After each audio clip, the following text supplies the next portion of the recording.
Eventually I started to date someone, and this is my aha moment here too. After being disfellowshipped, and he asked if I wanted to go to his parents' church. It was a Christian church. And I agreed, and I had never, ever been to any other church besides the Kingdom Hall. So this was all new to me. So when we arrived, there was greeters at the door. There were big smiles, open arms, giving hugs, and which was really cool because they didn't even know me. I was new. And at the time I had my little one, and he told me, oh yeah, we'll take her to daycare. And I'm like, what? Daycare? Because at the hall, it was, you bring your kids, they sit next to you, and they say, oh, you train from infancy, right? When you do that, you don't learn nothing because you're basically sitting there training them the whole entire time without listening. It's very difficult when you got little ones. And so a lot of the times I missed a lot of the talks. I ended up dropping off the little one at the daycare. And we went in, and I guess they had it at the time. I didn't know. It's called worship, where they sing. There's no books.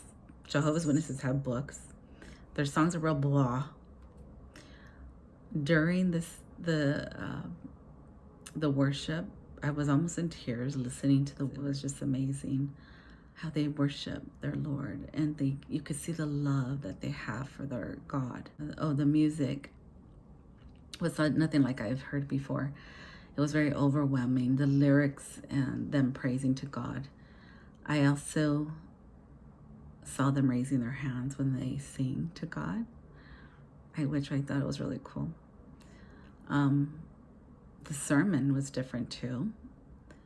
When the pastor gave the sermon, it was like he was talking to me. So that really touched me here. As many times I had been to the Kingdom Hall, and as many times as I heard all the talks from the brothers, not once did I ever cry. Not ever did I feel like, wow, I really needed that. I don't know.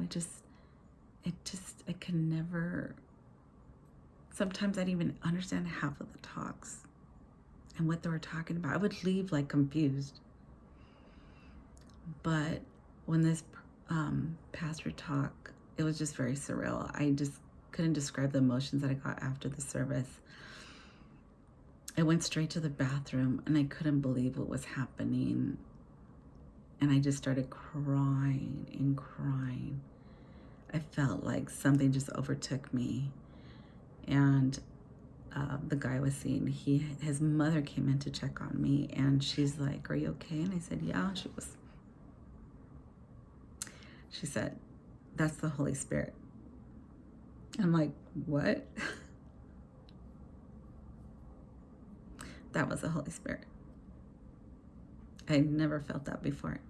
Not ever, especially when I was a Jehovah's Witness.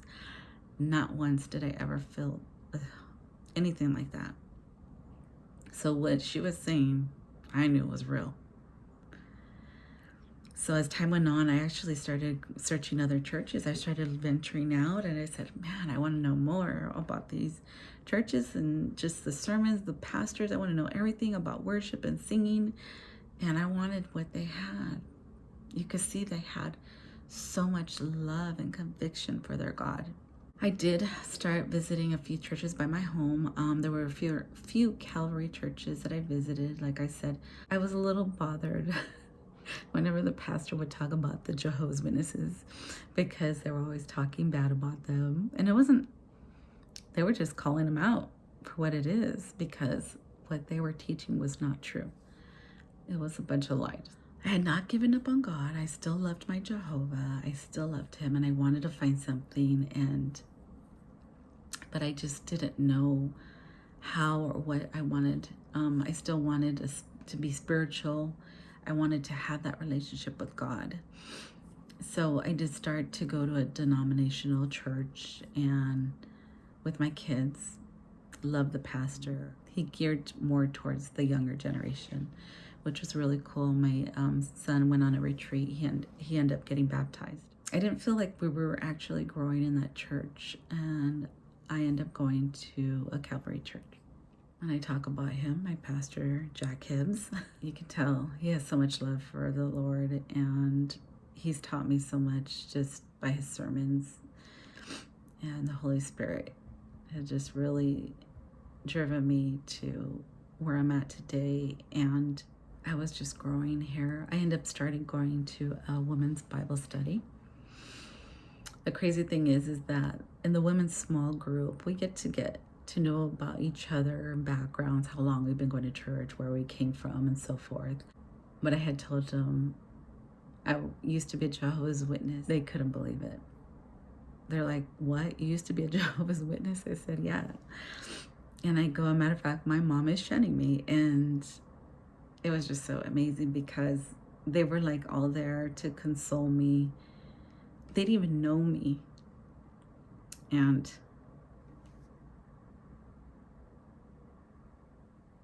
I didn't have a mother to talk to. So it was basically, I was dead to her. But these women who didn't know me took me in like I was their daughter, which was really cool. It was so much love. And see, this is the thing. While you're in an organization and you're shunned, but when I went to another religion, I received the love that God gave to others there at that place. And that's where the Holy Spirit was. And that's where I can feel the love in the Holy Spirit. And that was God's presence there. I can feel it. I never felt that in the organization, ever. So like I said, when I want to talk to my mom and want to explain to her how much I have changed from being from this organization to now where I'm at now, how much I've changed and how much I have so much love for everybody. I was horrible back then. I remember driving and somebody cut me off, and I was a Jehovah's Witness. I didn't care. I was horrible. Now, oh, it's okay, go ahead. I just have so much love for everybody, for my neighbors, my family, my kids. So it's just amazing how much I have love now for everybody. And it's just, I have a whole new perspective on life, which is cool because I know the love of God now, the true God. I also continue to study. I had so many questions still during this time when I was learning. I always went to my friends that were Christian and my aunt, my second mom. It took me a while since I still had a lot of Jehovah's Witness brainwashing thinking still. Remember, that's 35 years. So my pastor's sermons were always had so much information. I was constantly taking notes. One thing is that at the end of every sermon, my pastor would always ask us if anybody wanted to come up to the front to give themselves to Jesus. I was not ready. And I wanted to know what I was getting into this time. So, not like the organization. So I took my time. It took 8 years. 8 years for me to decide if I wanted to give myself to Christ. And I actually did. Because I knew it was the truth finally. And I wanted to make sure that everything lined up in the Bible to what they were saying, and it did. I never questioned it. So everything made more sense to me. And it was not complicated. And I understood everything. It was so clear. Remember, I was studying with the sister who was Jehovah's Witness, and she would get mad at me because I didn't understand something because, yeah, I did it. It was confusing. But now I do. And I'm so glad I do. I'm so happy I do. And now I can teach my kids, you know.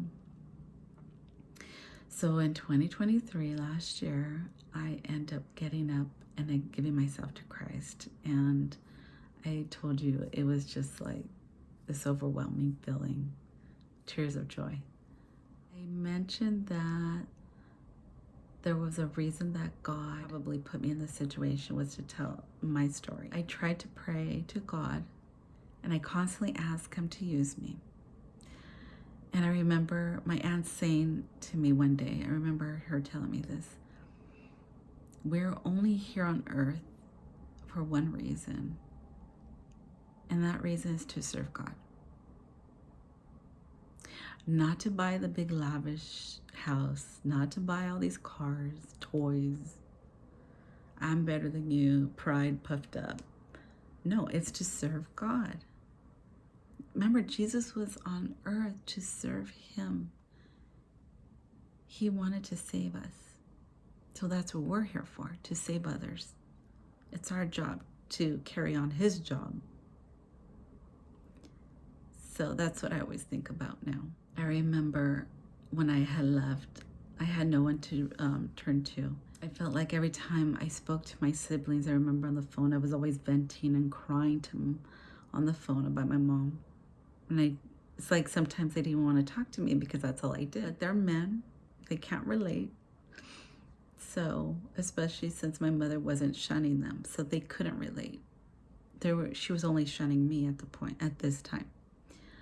So I use this platform not to convert anybody. I'm not trying to convert anybody here. This is just like my story, what I went through. I just want to let everyone know that you can get through this. You can have a relationship with God without a religion. The main point is having that relationship with God. I feel like I'm talking to my Father, who is a friend, whenever I'm praying to him. If I would have known what I know now, I would have left that organization a long time ago, and I would have dragged my mother with me. I think most of my prayers have been answered, but for one, and I'm still praying for my mom to wake up. I wanted to mention I did end up going to my parents recently after church. And I realized my parents are getting old. They're not as sharp and spunky. But I need to continue to visit them because, I might not have much longer with them. And as long as my mom doesn't kick me out of the house and she continues to talk with me,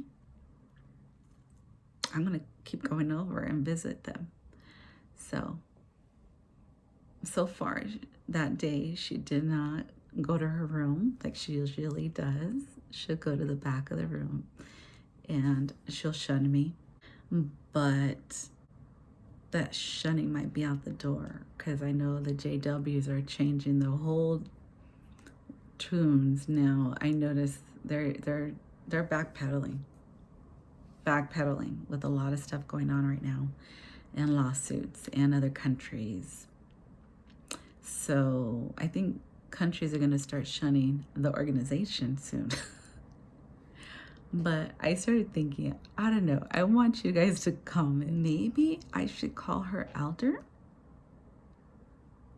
from her congregation and tell them that she's actually talking to me and she's not shunning me anymore. And maybe, hopefully, they will disfellowship her. Just maybe. It's a thought. That will finally get her to leave. And then both of us will be DF'd. What do you think?